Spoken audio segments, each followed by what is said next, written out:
Sneha Lama from Butwal had always dreamt of being a doctor. She worked hard, studied late till night, and she was all set to give that medical entrance exam. But sadly, she was not even allowed to fill the application form. Why? Because her motherland did not recognize her as a national. Let me take you deeper into Sneha's reality. Imagine you wake up one day and then you realize you don't exist anymore. Not in the eyes of your country's law, not in the paper, not in the system. Boom, vanished. Hard to imagine, right? But this was Sneha's life. She went to bank, tried to open a bank account, denied. She wants a driving license, denied. She can't even get a SIM card for her phone. All because Sneha did not have a citizenship. And ladies and gentlemen, no citizenship means no rights, no opportunities, no future, and no identity.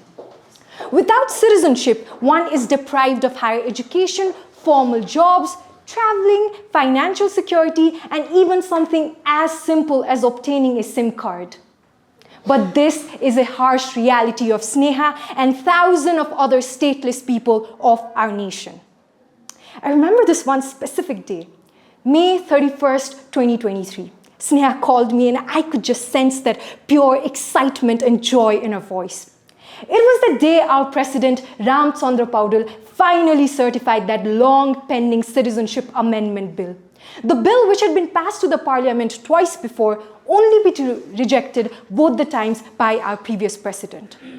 This was such a huge celebration because this meant that stateless people could acquire citizenship certificate, including the children with single mother and untraceable father, just like Sneha. She could acquire citizenship by descent. A commendable law, right? A law which has potential to change everything? Yes, definitely. But the major question is, do you think this law is enough? Is this change enough? I know when you hear it for the first time, it feels like, damn, this law seems like a great victory. But then if you let that thought sink in, you kind of realize that maybe, reality is far more complicated. And that is what Sneha realized, because for her, the journey was not over yet. Now, she went to apply for citizenship certificate, and then she realized that laws which are written on the paper are so much more different than the changes we actually expect in reality. She was faced with long queues, repeated document checks, but what mostly affected her was the question she was repeatedly asked. They asked, where is your father? Okay. Can you prove that her father is untraceable? Now let me ask you, how is the girl supposed to find the proof of an existence of a man who abandoned her before she was even born? How is anyone supposed to find the proof of an absence of a person they have never even met? And my friends, this is how, despite the changes in laws of our country, every day thousands of stateless people still struggle to be labeled as a citizen of our nation and fight for their basic rights. But now, if you ask me on a personal level, what I don't understand is the rights which ironically emerges from that same piece of paper, same citizenship, same document. How is it so different for different genders? Take, for an instance, a Nepali man, despite the fact that his wife is missing or he's married to a foreign spouse, can easily confer his citizenship rights to his children. But here's the twist.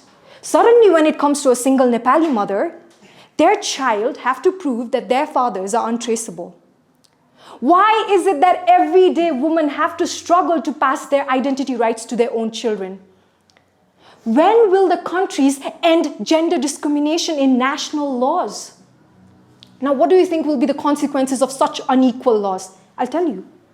Now, women are forced to stay in abusive relationships, because they fear that if they separate from their abusive husband, the child may be deprived of citizenship rights. Because for our country, for our government, and for our officials, husband's presence and husband's identity documents are of much greater importance than women's individual rights. My friend, as a Nepali, I am proud of my country that we have finally taken a step forward, but I just don't think it's enough. I believe that we have potential to formulate strict laws with better regulation.